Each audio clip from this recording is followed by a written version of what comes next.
Welcome to the Westport Library. Today's program will begin momentarily. Supported by Verso Studios, created locally and shared with the world.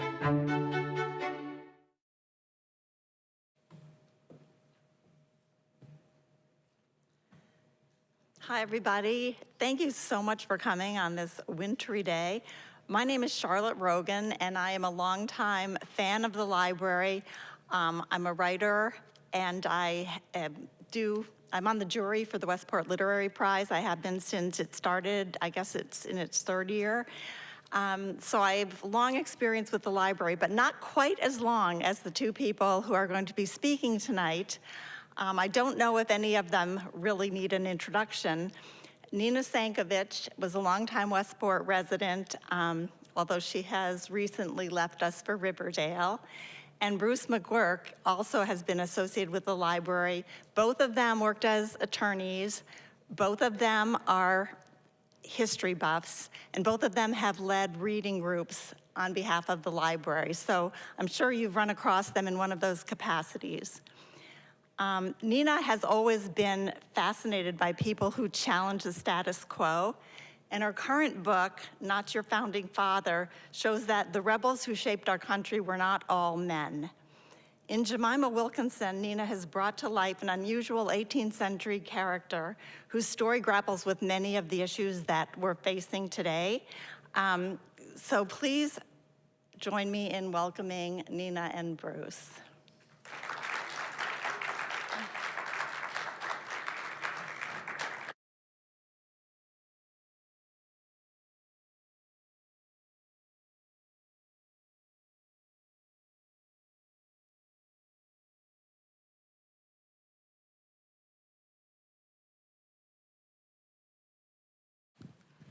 Hello, is this working? Yes, it is. Hello. Well, It is. thanks on coming for an authentic New England wintry night to discuss a New England subject. I'm Bruce. This is Nina. I'm Nina. Nina, I loved your book. Well, thank you for reading it. I have been reading American history all my life. I mean, since fourth grade in Williamsburg, I've read a lot, particularly of this era, the American Revolution. I have never heard of Universal Friend until you wrote about it. And I just mean your writing is beautiful. You have villains and heroes and jerks in the book. And we're going to talk about Abner Brownell. And it was just absolutely eye-opening throughout. I really enjoyed it. Oh. Now, could you tell us something about... No, we're done. That's it. That's it. That's I good have enough. no more questions. Could you tell us something about Jemima Wilkinson and the world she lived in? Well, wow. In under an hour. Yeah, that's a big question. So Universal Friend was born Jemima Wilkinson.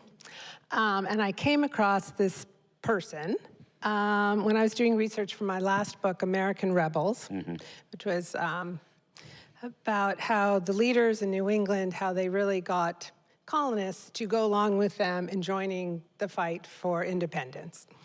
And ministers played actually a huge role in fomenting revolution in the United States, in the American colonies. They preached from their pulpits basically war tactics and murderous plots to get rid of the British, so not at all very ministerial. And then I came across a minister named Universal Friend who preached that war was wrong and we should make peace. And I thought, who is this person? And then I realized this person was actually non-binary, because Universal Friend was born a woman, and in 1776, at the age of 23, fell very ill, almost died from typhus. We think it's typhus. We're not sure, but there was a prison ship in the harbor in Providence carrying British soldiers who had typhus. So it's very likely that that spread through Rhode Island, and it may be what Jemima Wilkinson had. So the family's ready to plan the funeral. They think this is it for Jemima. And they've had a rough year. The family's had a rough year. Two of the brothers have been expelled from the Quakers. So they're a Quaker family, but two of the brothers have been kicked out of the Quakers for joining the Minutemen in Rhode Island to fight on behalf of the colonists. Another sibling of Jemima Wilkinson has been expelled from the Quakers for getting pregnant and having a child. And Jemima Wilkinson has been in trouble with the Quakers because she's been attending different congregations meetings, many New Lights congregations. They were sort of these outlier congregations that started up in the 1750s and 60s to offer a different avenue to faith other than the Congregationalist faith or the Quakers. She was growing, her whole family was having trouble with the Quakers. So this is how Jemima was feeling. This is what she was going through. And then she gets sick, very, very sick. But she doesn't die. One morning she wakes up and she recovered, like bloom on the cheek, you know, clear eyes, and announces to the family, I am no longer male or female.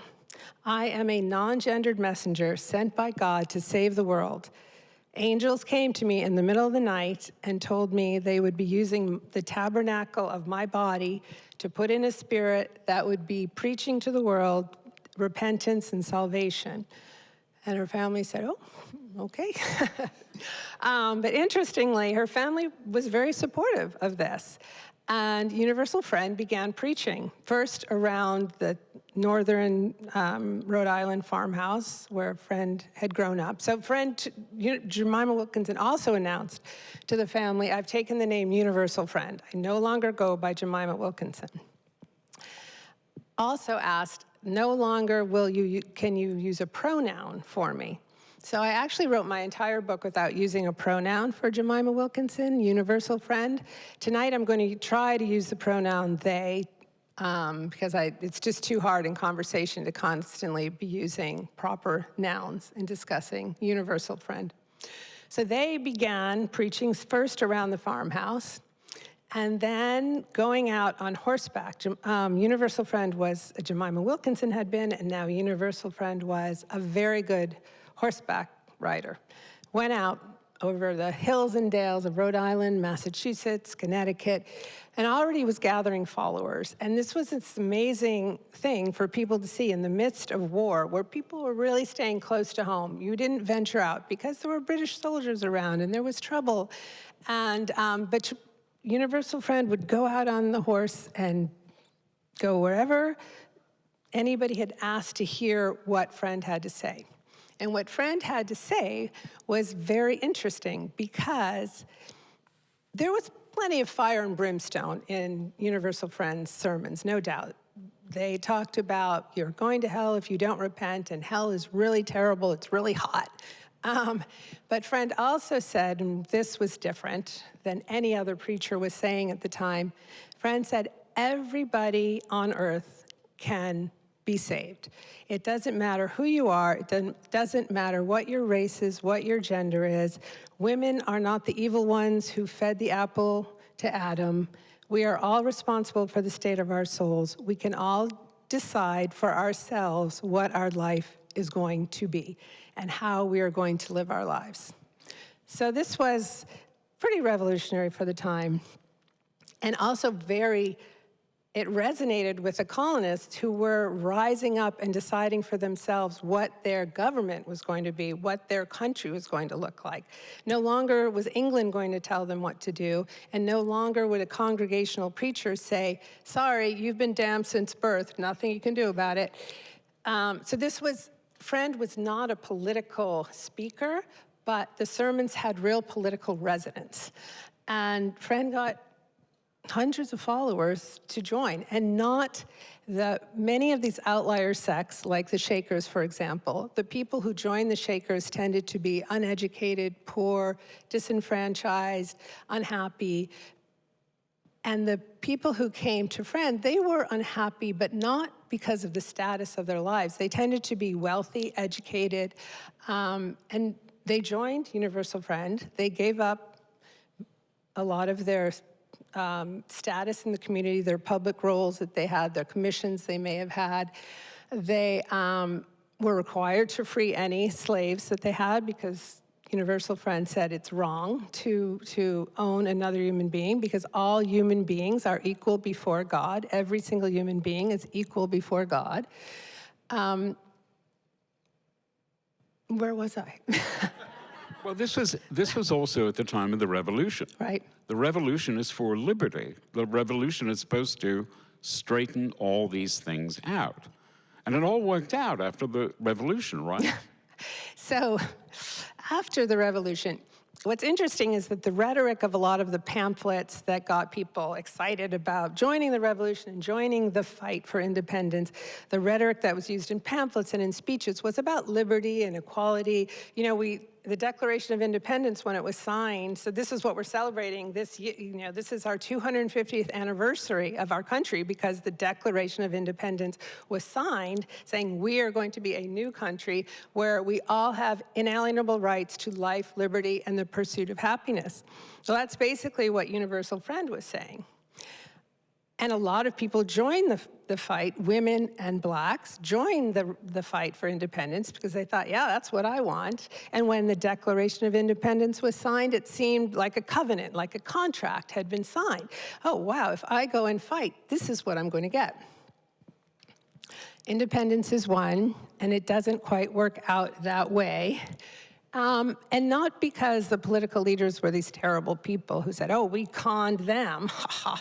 No, it was because the United States was basically, this new country was already bankrupt. They'd spent all their money trying to fight the war. British policies and trade had already decimated their economies before the war started. So what the political leaders of this new country were worried about was money, how to get it, how to make it, how to get more of it, to create a stable country that could survive. There was no other country in the world that was going to do business with us until we could really have a stable economy, a strong federal government. So that's where they were, that's what they were thinking about. So this pendulum that had swung so far forward during the fight for independence swung back again and basically made white men of property, again, fine and dandy, but slavery became further entrenched, women's rights remained non-existent, and a lot of people felt a little bit ripped off. And Universal Friend said, in my view, everyone is equal. Everyone has responsibility, but everyone is worthy of making decisions for their life.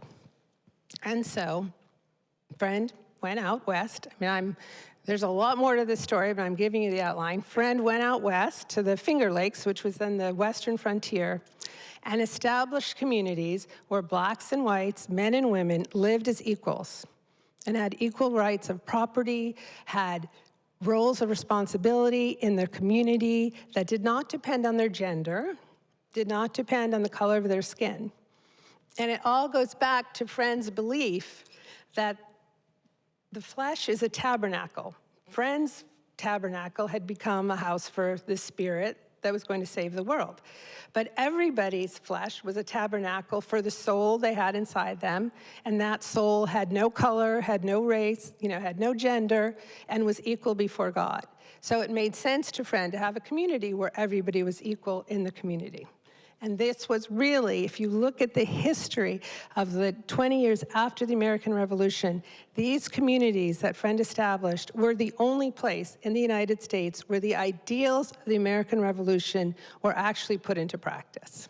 And I think you state in the book that in Jerusalem, which was the second settlement. Shall we say the fourth headquarters of the Universal Friends group. Right, the second settlement, the sort of second settlement. That had the highest proportion of single, unmarried women homeowners that, as far as we can tell, more than any other place in the United States. Yeah. And they all were able to do all their own authority and power legally because there were no men taking over through coverture. Right. Is that the term? Right. And even the women who were married were still subject to the laws of the country, which were laws that basically when a woman got married, she had no rights over her property. But within the community that Universal Friend established, families treated their property equally. So what Universal Friend encouraged families in the settlement, encouraged marriages. So this, again, is very different from a lot of the sects a lot of the utopian sects that established communities like the Shakers or the Ephrata or the Moravians, where family ties were really looked down upon, and men and women were separated. Women were given very traditional roles, men were given very traditional roles, and often celibacy was a rule of the community. None of that was true in Universal Friend's community. Friend was celibate, but didn't require any of the followers to be celibate. Some of them chose to be, some of them were sometimes and weren't other times, and that was all accepted within the community. And she also never kicked anybody out. Yeah. Which is very unusual for the time, even unusual for Quakers, Yeah. who are as gentle as doves. But the Quakers at the time were going through a reformation where they were trying to kind of whip their congregations into shape, because when the Quakers came to America, at first they lived by the rules of Quakerism, which were like, don't get involved in the civil world, don't get involved in politics. But they started to, especially in Pennsylvania, started to get a lot of wealth and started to participate in their communities. So the Quaker Reformation kicked in, which is one of the reasons Jemima Wilkinson's brothers and sisters was subject to this discipline in their local Quakers. The Quakers were going through this period of cleaning house. Now, Universal Friend, as you point out, never expelled anyone from the society, never disciplined anyone. There were stories that were put out about Universal Friend of humiliating people, kicking them out, but this, we find, can all be traced back to a biography that was written in the 1800s by someone who wanted all of Universal Friend's land, and so it was out on a smear campaign. So it's interesting to see how much history of Universal Friend was tainted history, false facts, false history, that what can be traced back to one book that was written deliberately to smear Universal Friend. And you say that it's actually rather hard to find material about original sources compared to other people at the time. Did that have something to do with the smear factor after her life, do you think, or do we know? I don't think so. I think Universal Friend was very well educated and kept a lot of notebooks and notes, but didn't write down any sermons at all. All the sermons that Universal Friend gave were off the top of her head, top of their head. They knew complete sections of the Bible by heart and would just go out and preach. Now, one interesting sort of story from early in Friend's ministry is that all these other ministers were publishing their sermons, and Friend didn't have any sermons. So Friend basically plagiarized some sermons and put out a book, and it was recognized that it was plagiarism, and Friend said, well, you know, the people would like those words better from me, so I didn't do anything wrong. But the Friend was no saint, and in my book, I don't make this person out to be a perfect person or a saint, but there's no doubt that Friend was this incredibly disciplined and courageous and very determined person who sincerely believed that God had come and made a young woman a non-gendered messenger to spread the word of God. There was no fraud involved in that. And no one in the followers, none of the records that are kept, none of the letters ever give any indication that any of her followers ever thought that it was a fraud. Well, as a former lawyer, I have no problem with winging it. But would you mind, just to give people an idea of the quality of the writing? Give me my glasses. This is from, right here. No, I know. I need my glasses. Oh, I sorry. realize. Just the bracket that I have on the right side. How embarrassing. You told me you were going to do this, and I've forgotten I need glasses. I'm sorry. I've got mine. 2.5? No. Okay. Much stronger. Okay, here we go. And, okay. Oh, okay, whoa. Just with the brackets. So this to here. Yeah, this is just when Jemima's mother has passed away. Okay, this is, in the beginning of the book, I give a brief history of Jemima's childhood. And Jemima's mother was named Amy. Amy Wilkinson died giving birth to her last child. Bereft at the loss of his wife, Jeremiah was left with the task of naming the baby. Unlike the names of the other Wilkinson children, Deborah wasn't a family name. Perhaps Jeremiah picked it from the Bible, a reference to the Deborah of the Old Testament, who was both prophet and warrior for her people. Without a mother to raise the girl, Jeremiah might have hoped the name would bless the infant with strength. Deborah was swaddled up and passed over to a wet nurse, and Jeremiah turned to the task of burying his wife. Following Quaker tradition, Amy was buried in a grave marked only by a rough field stone. And although it would have been in Quaker tradition to remarry, Jeremiah could not find another wife, or would not. Perhaps he found his duty in his children, and in his lands, and in his forge, in what he had produced and could produce, in what he could create that would last, in what he could protect as best he could from harm. Now, we've already established that the Quakers got the Howells, the Shakers got the Gilligans. And we're looking at a world where Jemima, in this case, universal friend, goes out and just collects wealthy people, lots of them. When she enters a town, she makes a splash because of the quality of her clothing. And she wears this long robe with her hair loose, so she's looking something like Jesus. And according to one French aristocrat who fought into a Philadelphia meeting house, he thought she was pretty darn good looking. He did. And she had apparently a captivating presence and just charisma to spare. Yes. All through that. Yes. But she moves from place to place. She makes a good settlement in Worcester, Pennsylvania.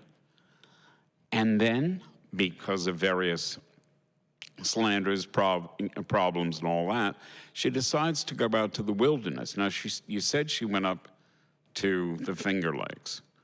That I found absolutely harrowing in the book, because here are a group of people, some of whom have never done any farming whatsoever, Right. going out.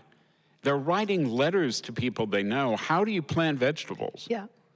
And they are this close to starving. Yep. And they even have, as the Pilgrims did in Plymouth, a starving time Yeah. where God only knows how so many of them made it through.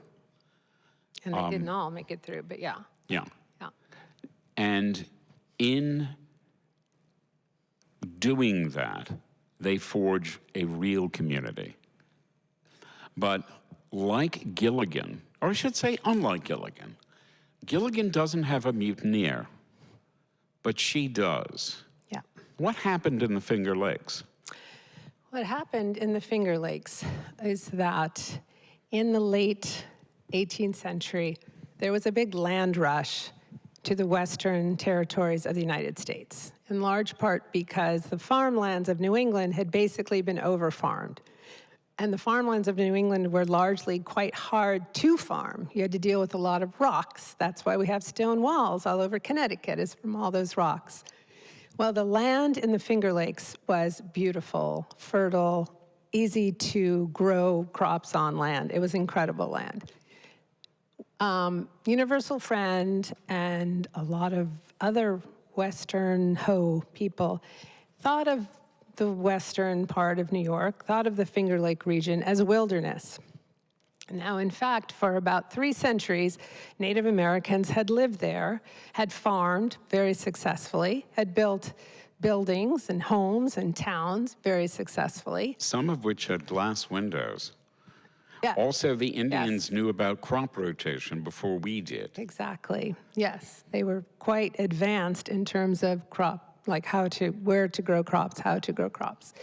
Now, during the Revolutionary War, to punish Native Americans who fought with the British, General George Washington, along with one of his commanders named Sullivan, basically went on a scorched earth campaign to Western New York and drove off the Native Americans from the lands, burned down their villages, killed a lot of them sought refuge in Canada. So that by the time Universal Friend was looking for land, it did look like it was wilderness because a lot of trees had grown up, there were some fruit trees left, but the crops, all those meadows had grown over. A big part of my book is about the lands in Western New York and who owns them and who can figure out who owns them. It was a mess because there were so many different land deals going on. And you could say you owned something because you were there, and then someone else would show up and say, no, I own this. And it was the worst part of writing this book because it was so complicated. And basically all you have to know is absolute chaos. And then Native Americans came back and said, well, actually, a lot of these were our lands. And Universal Friend did not give up any of the lands that the Society of Universal Friends, which was the name of this sect, did not give up any of the lands, but did participate in a treaty negotiation that ended up being a treaty that's still in existence today, that has actually given the West, the Iroquois and other tribes that live in Western New York more rights than really any other Native American group has anywhere in the United States. And they're still using that treaty to get more of their lands back today. So that's just one chapter. And when I write a book like this, and all of my books, what I try to do is take one person, like Universal Friend, or these three families, the Hancocks, the Adams, the Quincy's, or one family, the Lowells, and use their story to illustrate a time in American history that we may not know about the way we think we know about it, to show a new way of looking at history, getting a wide view of what it was like to be in the United States then by focusing on one person's experience. So Universal Friend experienced land speculation, which was the question you originally asked me. And land speculation within the group led to certain followers who had been very wealthy men, but gave up everything, moved, became farmers. And then they see that there's a lot of land, a lot of money to be made in Western New York by buying and selling land. So there were a few men who chose to break with Universal Friend and tried to wrest control of the property of the Society of Universal Friends, largely by claiming that a deluded woman had come up with this plan and the property didn't belong to such a deluded person. So what ensued were decades of court battles, like Dickensian-type lawsuits that went on and on. It's Bleak House. The big case took 23 years to resolve. And it was just all nonsense. And it's basically, is that Elijah who comes after her. And none of the land cases work out, so he charges her with something else. Yes, so former followers in 1800 got together. One had become a kind of judge, a magistrate, and one had become a sheriff, and together they cooked up a plan that they would arrest Universal Friend for blasphemy. So the very first case ever heard in this new country of the United States for blasphemy was brought against Universal Friend. And 3 judges in upstate New York, federal court, said, well, before we can decide whether Universal Friend is guilty of blasphemy, we have to consider the question whether blasphemy even exists anymore in this country where we have freedom of religion enshrined in our state constitutions and in our federal constitution. And they decided that, in fact, there could be no charge of blasphemy. And then they said to Universal Friend, would you like to say something? And Friend stood up and preached for like half an hour. And they said, oh, that was great. And Friend left. But what's interesting about that case, and again, I want to go back to, so here's a story about Universal Friend, but it illustrates a larger story about the United States. Because every other blasphemy case heard in the United States until 1926 ruled the other way. Ruled that blasphemy could still exist in the United States, that although we had freedom of religion, you still had to respect Christianity. And it was not until 1926 that that changed. So it's just very interesting to me that we have this one case that this one minister managed to beat the charge, and yet the rest of the country did not follow suit. I just wanted to, if you wouldn't mind, read one more section. This is just the closing of the book. Okay. If you wouldn't mind. Okay. Just the bracketed thing on there. Okay. Thank you. Okay, so Universal Friend dies in 1819. And that's pretty much when the book ends, although I do have an epilogue. On the rolling green hills of Jerusalem, and that was the second settlement and the largest settlement, on the rolling green hills of Jerusalem, beside the shimmering waters of Keuka Lake, a community founded and led by a non-binary minister flourished for a brief time. Against tides of greed and duplicity, against constricting definitions and pervasive discriminations, Universal Friend brought to life the ideals of freedom, equality, and self-determination that had been promised to all Americans in the fight for independence. Friend most likely never intended to create a community that empowered women and the disenfranchised and that lived up in so many ways to the spirit and ideals of the American Revolution. Friend was more interested in saving souls than in breaking barriers. But there were those among the followers who did recognize what had been achieved in Jerusalem and described their minister as a saint in homespun whose hands rocked the cradle of the Republic. For almost half a century, Universal Friend provided a light of hope when many found themselves in darkness, and reassured them not only of the possibility of eternal salvation, but also of happiness now here on earth. The message, which Friend believed came directly from God to be conveyed to a lost and dying world, had been delivered. A message of repentance and salvation for the times in which Friend lived, but even more, a message of resilience and courage, and of resistance and perseverance for all times. The messenger had been called back, but the message would live on. Thank you so much. You're welcome. Now, you'd said earlier, when we were talking before, that the house is still there in Jerusalem. The third house of Universal Friend is in Keuka Lake, and I think it is still called Jerusalem. The township lines have been changed. But yeah, the house is still there. It's this magnificent 3-story house that had even like a burial vault. But bodies were only kept there before being buried somewhere else.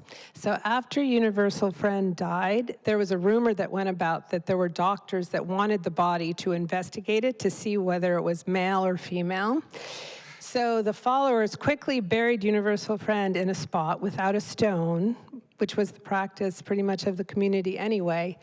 And only the grave diggers knew where that plot was, and they told their sons, who told their sons, who told their sons, but that has been lost to history.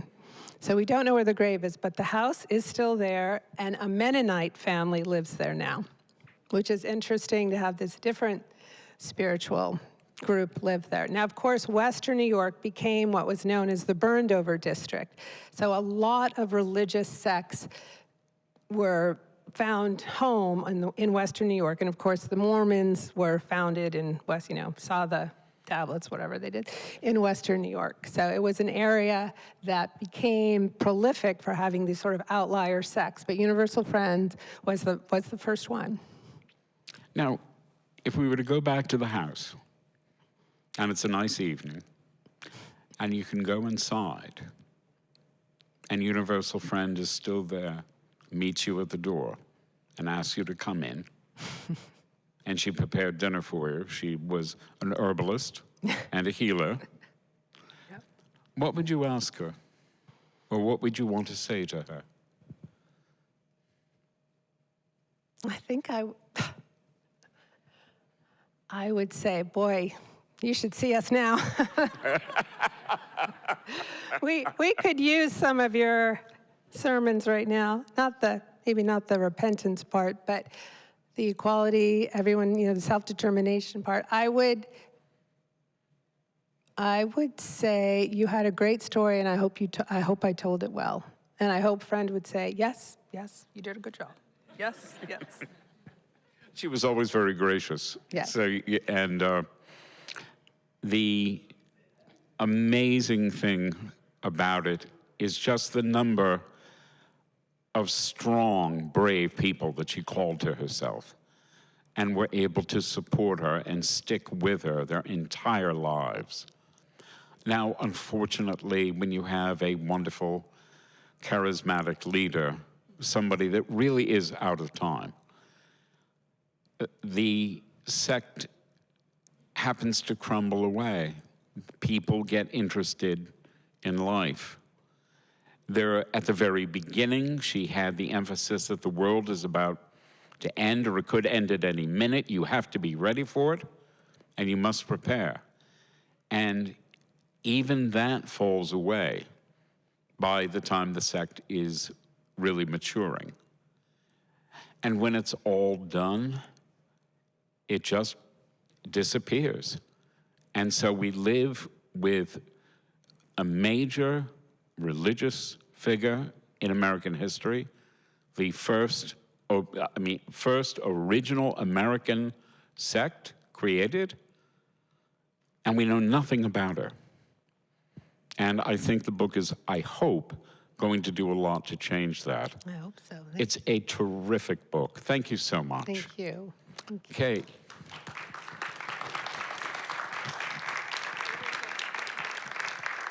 Thank you both so much.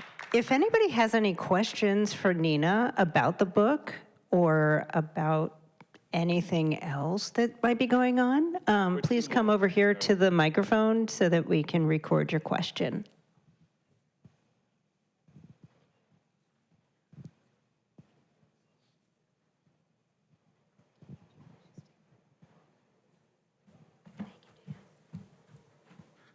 Hey, Nina. Yeah.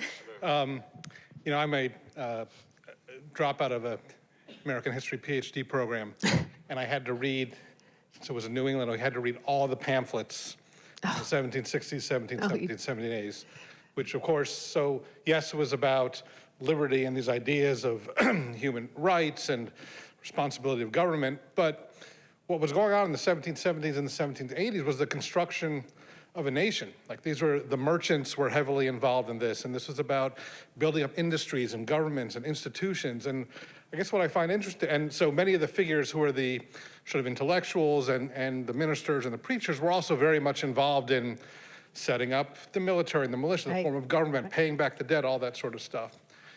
And what I find very interesting is that so all this is going around this person, and they essentially, and there's so much to be involved in, right? In the 1770s and 1780s, there's not a lack of things of causes and things to get involved in, and essentially sort of detaches.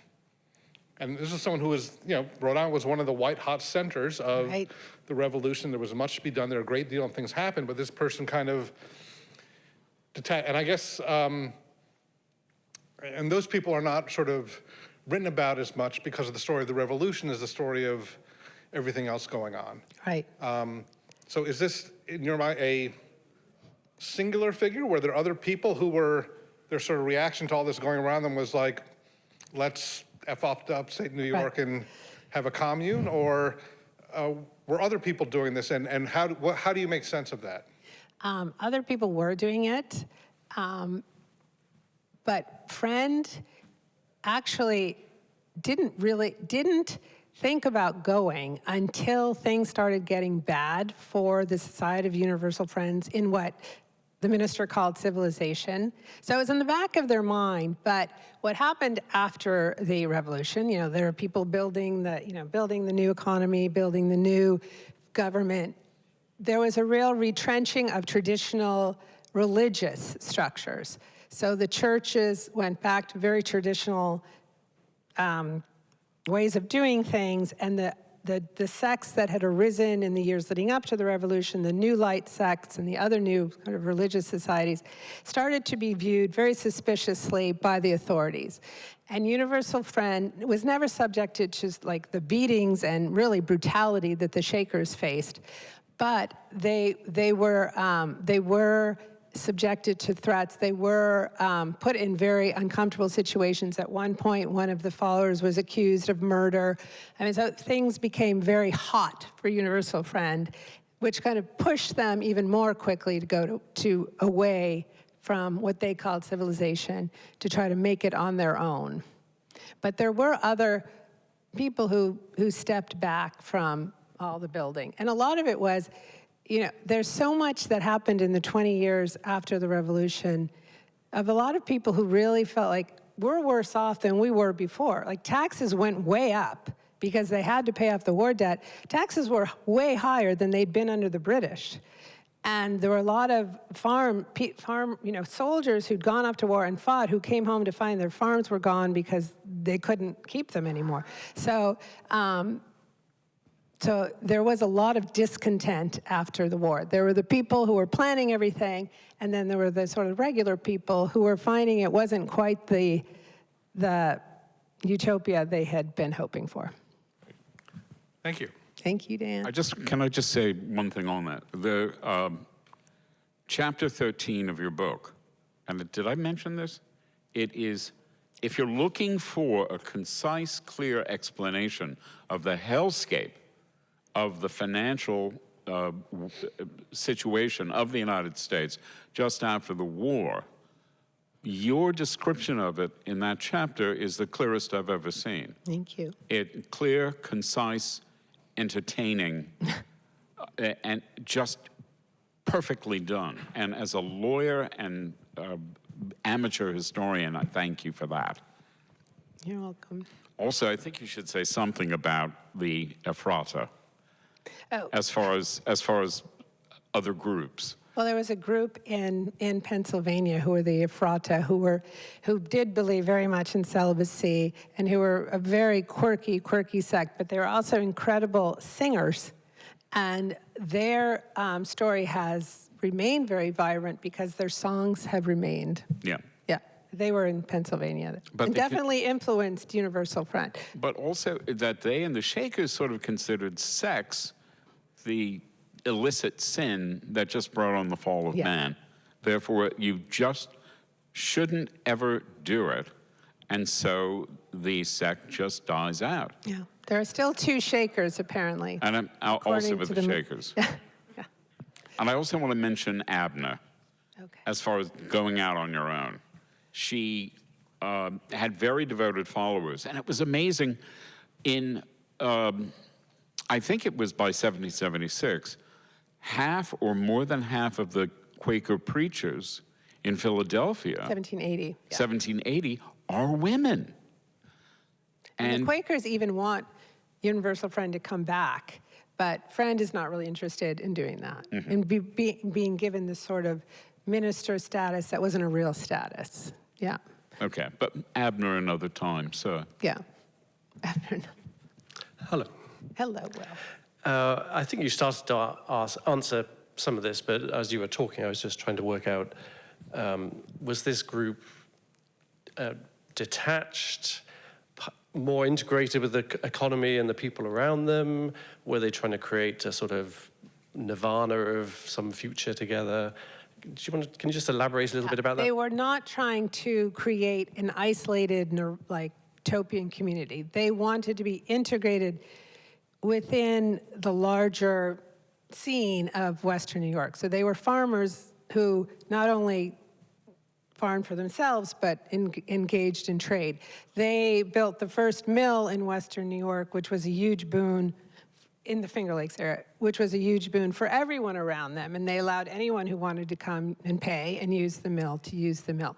So they did not cut themselves off. And in fact, within the community, some people just stopped going to meetings. And that was okay with Universal Friend. You know, the spouse would still go, but the wife might stay home. The kids maybe weren't such believers, but they still lived in the community and were viewed by Universal Friend as still part of the family.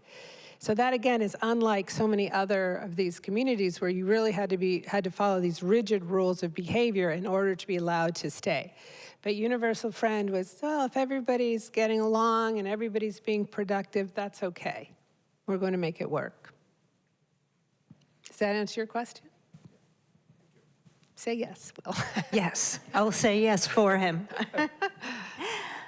Thank you so much for bringing the Universal Friend to our awareness, especially in this amazing year of anniversary. And for those of you here, of course, we have copies of Not Your Founding Father here for you to purchase so that you can learn more about this amazing, amazing person. And thank you, Nina and Bruce, for bringing this whole book to life. So one more time, let's give them a round of applause. Thank you, Bruce. This was good. We could have talked. We'll do it. Thank you. Next time we'll talk about Admiral.